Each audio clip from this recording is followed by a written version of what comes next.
Hello, I'm Cars with Ben. Welcome to my GT86. Now, I've made quite a lot of videos on my GT86 on the page, but I've never actually made a video talking about my GT86 in person.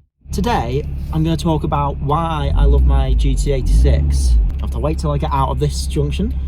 I've had my GT86 now for about 2 years. Honestly, I've not had that many cars. It's probably one of my most favourite cars I've ever owned.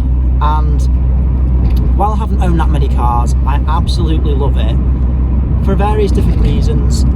You've probably seen some of my videos on the GT86 quite frequently, and I make a lot of videos on different car topics on my channel. Getting out of junctions is such a pain in the arse sometimes.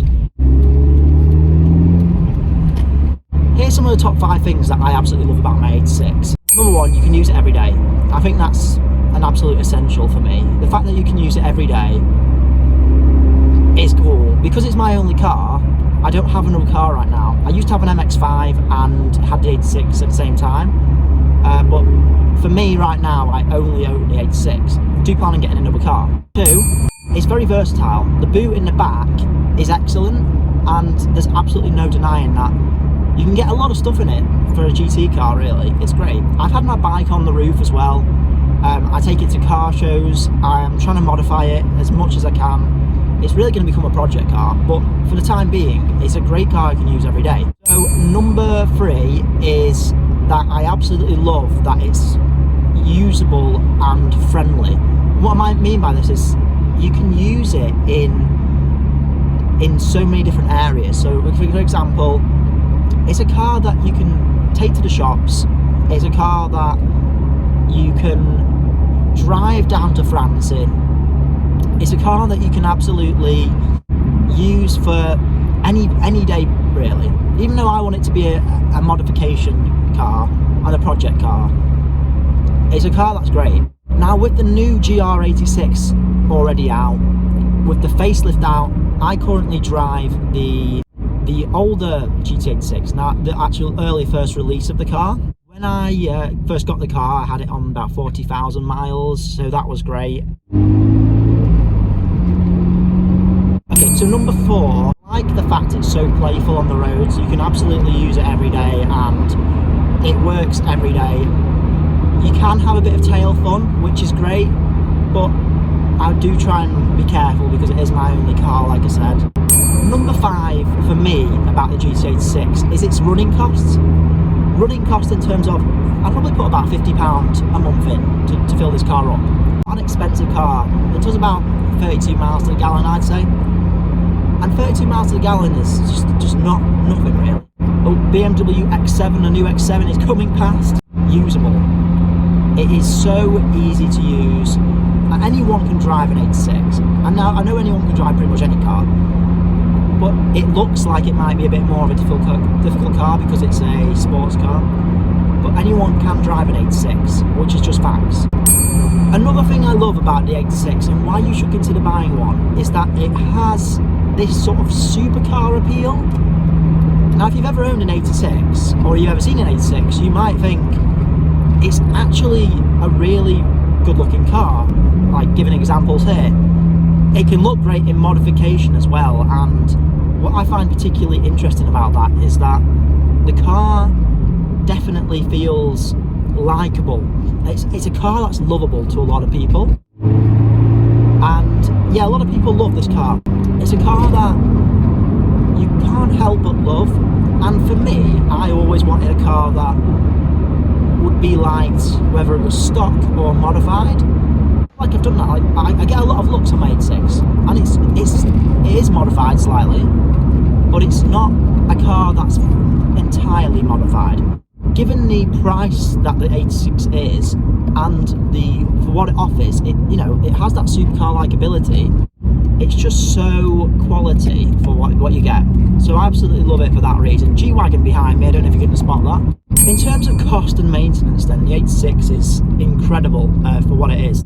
If you're 20 years old and trying to get insured on an 86, admittedly I've seen a lot of people in the forums say that the 86 is very expensive, and just like any car really, it will be for the price. It's going to be over £1,000. Now, tax is a really funny one for the 86 because I've seen tax prices from 150 to 350, pay about 300, but I've got the 2012 D4S, so pretty much the first model that ever came out when it was released, and that is expensive, but it's not too bad. For what it is, I don't mind it.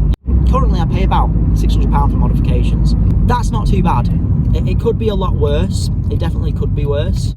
In terms of mileage then for the 86, I do absolutely think that it's a car that can go forever. I did see one on the forums recently that said that it can go about 400,000 miles. Absolutely solid for a GT86. I don't expect all of them will go 400,000 miles. In terms of just modifications, the 86 is absolutely super easy to modify. There's so many options. Just for naming a few, the Valentes is a good option why you should get one. There's the suspension, there's so many choices of suspension. You've got so many wheels, the exhausts are great. In terms of pricing then for the 86, I spent about £12,000, complete transparency, on a 2012 model with 40,000 miles. I felt that was a pretty good price, but I have seen different prices throughout Auto Trader and dealers.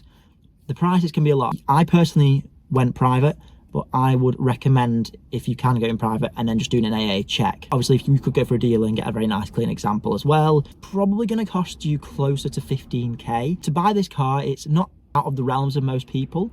However, I do feel like a lot of people, to just spend 15 grand in one go is a little bit unsustainable, and they'd prefer to go down the interest route, which I get. Prices wise, you're looking from 10 probably for a rougher one to 20 for a facelifted one. Very low miles. It's such a broad spectrum that it can fit your range of price. A little bit on maintenance. Everyone already knows that you need to keep it well maintained. Because of its boxer engine, you do absolutely need to keep it oiled constantly, and you also need to make sure in good condition when you buy it. You know, things like the rod knock, make sure it's got none of that.